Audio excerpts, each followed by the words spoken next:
Ayun, hello mga Mima. Napapansin niyo po, naka-face mask ako.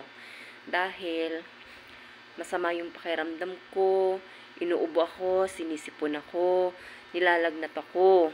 Dahil po sa, yan sa breastfeed po ako, kaso yung gatas ko ayaw pang lumabas. Kaya lubong-lubo na yung didi ko pero ayaw pang lumabas yung gatas niya. At yung nipple niya ay sugat na rin. Pero patuloy pa rin po ako nagpapadidi para lumabas siya dahil siya rin lang naman makakagaling ng sugat nito. Kahit sobrang hapdi na, pinapadidi ko pa rin siya. Pero bago ko siya pinapadidi, yung didi ko hinuhugasan ko muna ng maligamgam na tubig para safe naman yung baby natin. Yan, 5 days pa lang po ako bilang normal delivery.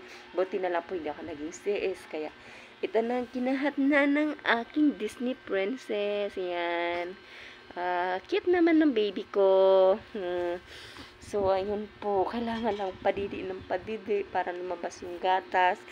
At, yan. Lubong-lubo na siya. At sobrang sakit na rin. Pati yung nipple yan, nagsusugat na.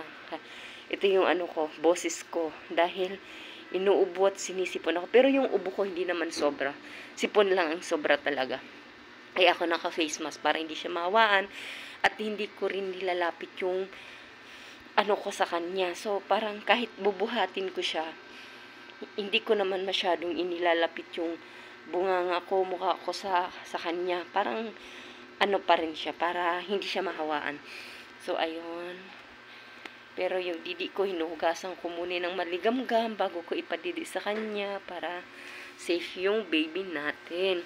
Alam ko kayong mga mami dyan na ibang mga nagpapa-breastfeed, ramdam nyo rin to. Kaya ito, sobrang sakit. As in, sobrang sakit talaga. Pero tinitiis ko para sa aking anak. Yan naman yung Disney princess ko. Sarap ng tulog niya, oh, diba? Nyo naman yan. Oh, saan ka pa? Ganda-ganda ng baby ko. Oh. Yan lamang po. Salamat.